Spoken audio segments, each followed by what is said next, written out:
two mentors assisting us on this trip, and overall I think they've done a very good job. Where we are, all of the wonderful tours explain all of the different parts of the Devanahalli Fort, the general strategies that go behind building forts, and the reason why forts even exist in the first place. Then after that, we came to this wonderful place.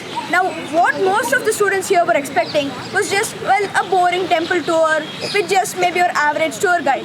But instead, we got this amazing treasure hunt that not only was a lot of fun and very competitive, but we also got to explore all of the different parts of the temple. Correct. And we also got to see all of the different things, and we learnt about it in a way that, well, if it was in a classroom, let's say most of them would be sleeping by now. Okay, then I see someone, okay, he's like, I won't let you go in.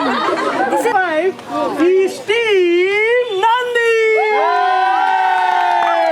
Point of 140 coming in the first place is Team